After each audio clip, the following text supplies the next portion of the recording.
Study toward channel में आपका स्वागत है। खुद का टेस्ट लिया क्या सीरीज़ में आज हम 19वीं सदी में हुए शोषित वर्गों के उत्थान के लिए आंदोलन तथा स्त्रियों की दशा में सुधार के लिए जो आंदोलन हुए उनसे संबंधित प्रश्नों को हल करेंगे।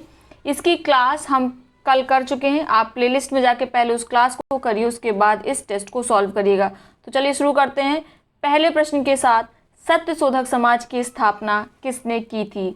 सत्यशोधक समाज की स्थापना ज्योतिबा फुले ने की थी।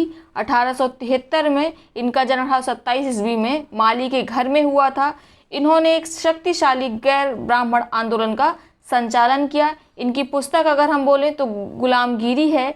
इन्होंने अपने संगठन सत्यशोधक समाज के द्वारा जो पाखंडी ब्राह्मण थे, उनके अवसरवादी ग्रंथ थे, उनसे निम्न जातियों की रक्षा की आवश्यकता पर बल दिया। तो याद रखिएगा, सत्यशोधक समाज ज्योतिबा फुले, इन्हीं को इस कार्य के लिए महात्मा की उपाधि से नवाजा गया। गुलामगिरी के लेखक कौन है? अभी हमने पढ़ा, गुलामगिरी के लेखक ज्योतिबा फुले हैं। इनकी एक और पुस्तक थी सार्वजनिक सत्य धर्म पुस्तक। पिछड़े वर्गों का उत्थान का किसका मुख्य कार्यक्रम था? सत्यशोधक समाज का यह मुख्य कार्यक्रम था। सत्यशोधक समाज की स्थापना ज्योतिबा फुले ने 1873 में की। वह बंगाली नेता जिसने सामाजिक धार्मिक सुधारों का विरोध किया, रूढ़िवादिता का समर्थन किया। तो ऐसे व्यक्ति थे राधाकांत देव। 1829 में जब विलियम बेंटिक सती प्रथा निरोध अधिनियम लेके आते हैं तो राधाकांत देव उसका पुरजोर विरोध करते हैं और 1830 ईस्वी में बंगाल में धर्म सभा की स्थापना करते हैं। जो भी उस समय सामाजिक धार्मिक सुधार हो रहे थे, यह इसका विरोध कर रहे थे और रूढ़िवादिता का समर्थन करते थे। याद रखिएगा, राधाकांत देव। महाराष्ट्र में विधवा पुनर्विवाह हेतु अभियान का नेतृत्व किसने किया? महाराष्ट्र में विधवा पुनर्विवाह हेतु अभियान का जो अभियान चल रहा था, इसका नेतृत्व गोपाल हरि देशमुख ने किया। इसको याद कर लीजिए, इंपॉर्टेंट है। ये महाराष्ट्र के महान समाज सुधारक हैं। इनको लोक हितवादी भी कहा जाता है। तो ये प्रश्न भी पूछा जा सकता है, लोक हितवादी किसे कहा जाता है? तो याद रखिएगा, गोपाल हरि देशमुख। ये पेशे की अगर बोले क्या इनका पेशा था, तो ये न्यायाधीश थे। ठीक है, गवर्नर जनरल की काउंसिल में सदस्य भी रहे। ये महान समाज सुधारक, बौद्धिक चिंतक थे। इन्होंने बौद्धिक दृष्टिकोण का परिष्कार करने, देश की समस्याओं का समाधान करने के लिए लोगों के सम्मुख आत्मनिर्भर बनने, पश्चिमी शिक्षा की आवश्यकता का पक्ष भी इन्होंने प्रस्तुत किया। इन्होंने स्त्री आंदोलन का समर्थन किया, स्त्री शिक्षा का प्रसार के लिए उन्हें साथ भी दिया। ये राष्ट्रीय आत्मनिर्भरता के समर्थक के रूप में हाथ से बने हुए खादी वस्त्र स्वयं पहनते थे और लोगों को प्रोत्साहित करते थे कि आप आत्मनिर्भर बनिए और खादी वस्त्र को पहनिए। तो याद रखिएगा, गोपाल हरि देशमुख को लोकहितवादी भी कहते हैं। इन्होंने महाराष्ट्र में विधवा पुनर्विवाह हेतु अभियान का नेतृत्व किया। 19वीं शताब्दी के महान पारसी समाज सुधारक कौन थे? ये महान सुधारक थे बहराम जी एम मालाबारी। इनका नाम याद रखिएगा, बहुत इम्पॉर्टेंट है।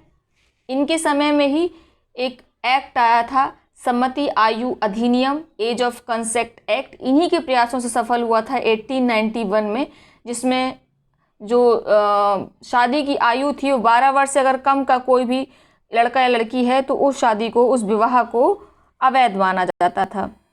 1856 में निम्नलिखित में कौन कानून पारित हुए? कुछ लिस्ट दे रखी है, देखते हैं। धार्मिक असुविधा कानून, बिल्कुल सही है। ये कब हुआ था? 1856 में।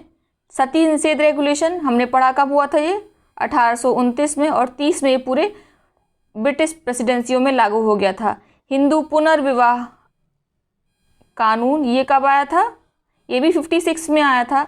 और राज हड़पने की इसका सिद्धांत जो था, ये 1848 से डलहौजी ने शुरू कर दिया था, जो लास्ट 1856 तक राज्यों को हड़पते रहते हैं। डॉक्ट्रिन ऑफ लैप्स थ्योरी थी डलहौजी की। तो इसमें कौन कौन से हमारे सही हो गए? एक धार्मिक असुविधा कानून, दूसरा हिंदू विधवा पुनर्विवाह कानून। तो हमारा विकल्प सही हो गया 2, फर्स्ट और 3 जिसमें होगा। विकल्प भी बिल्कुल सही है। पश्चिमी भारत के डी के कर्वे के नाम निम्नलिखित में से किस संदर्भ में आता है? डी के कर्वे ये एक प्रसिद्ध समाज सुधारक थे, आप जानते हैं। इन्होंने विधवा विवाह और महिला शिक्षा के क्षेत्र में महत्वपूर्ण काम किया। इन्होंने स्वयं एक विधवा से विवाह किया था ताकि विधवाओं ये मैसेज दे सकें, ठीक है। इन्होंने रानाडे ने इनका बड़ा साथ दिया। इन्होंने विधवा पुनर्विवाह आंदोलन चलाया, उनके लिए कई आश्रम स्थापित किए। 1906 में बम्बई में प्रथम महिला विश्वविद्यालय की स्थापना की। इसको बिल्कुल रट लीजिए। तो ये किससे संबंधित है? स्त्री शिक्षा और विधवा पुनर्विवाह से। निम्नलिखित में से किसने प्रमुख रूप से विधवा पुनर्विवाह के लिए संघर्ष किया, कानूनी रूप से वैध बनाने में सफलता प्राप्त की? तो कानूनी रूप से अगर ये पूछा गया तो इसमें केवल एक ही व्यक्ति आएंगे, ईश्वरचंद विद्यासागर। इसको रट लीजिए, ठीक है। शारदा एक्ट संबंधित है। शारदा एक्ट किससे संबंधित है? बाल विवाह प्रतिबंध से संबंधित है। ये कब आया था शारदा एक्ट? 1829 में आया था। इसमें लड़की की आयु 14 वर्ष और लड़के की आयु 18 वर्ष सुनिश्चित की गई थी। इससे कम आयु के बच्चे अगर विवाह करते हैं तो उस विवाह को अवैध ठहरा दिया जाता था। 1847 के एक्ट 5 ने किस बात को गैर कानूनी बना दिया?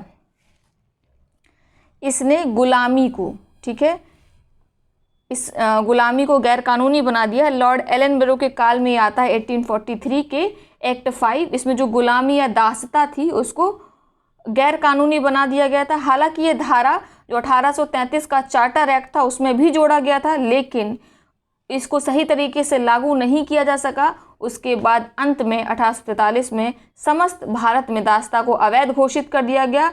मालिकों को कोई प्रतिकर दिए बिना जो दास थे सभी स्वतंत्र करा दिए गए तथा सभी मालिकों को हिदायत दी गई कि इस तरह की जो प्रथा है इसको आगे ना ले जाएं। बाल विवाह प्रथा को नियंत्रित करने हेतु 1872 के सिविल मैरिज एक्ट ने लड़कियों के विवाह की न्यूनतम आयु या उम्र निर्धारित की थी। वह थी कितनी?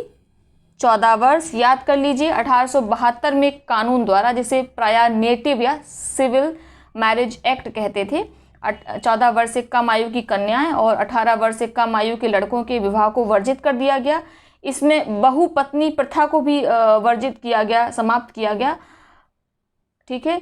परंतु ये हिंदू धर्म और मुस्लिम धर्म के अन्य लोग थे, उनको बिल्कुल भी रास नहीं आया। उन्होंने बड़ा विरोध किया और इस कानून का बहुत ज़्यादा भारतीय समाज पर प्रभाव भी नहीं पड़ा। एक पारसी सुधारक थे जिनके बारे में भी हम पढ़ चुके हैं, BM मालाबारी। इनके प्रयत्नों से 1891 में फिर से एक नया एक्ट आता है जिसको बोलते सम्मति आयु अधिनियम, एज ऑफ कंसेंट एक्ट, जिसमें क्या था, इन्होंने बोला कि इनके अकॉर्डिंग क्या था, 14 वर्ष 18 वर्ष ज़्यादा हो गया, इसलिए इन्होंने बोला कि जो 12 वर्ष से कम आयु की कन्याएं होंगी उनके विवाह को हम प्रतिबंधित कर सकते हैं। तो ये BM मालाबारी के प्रयत्नों के फलस्वरूप एज ऑफ कंसेंट एक्ट आता है जिसमें 12 वर्ष से कम आयु की कन्याओं के विवाह को प्रतिबंधित किया गया। तो आप इसको बिल्कुल रट लीजिए, बहुत इंपॉर्टेंट है। जितने भी प्रश्न मैंने कराए सभी प्रीवियस परीक्षाओं में पूछे गए हैं, आप इनको करिए।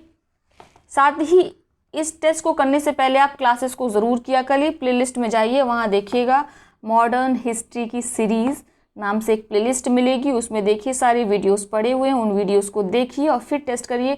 यदि आप हमारी क्लास और टेस्ट लगातार कर रहे हैं तो आपको हिस्ट्री कहीं अन्यत्र पढ़ने की आवश्यकता नहीं है। बहुत बहुत धन्यवाद।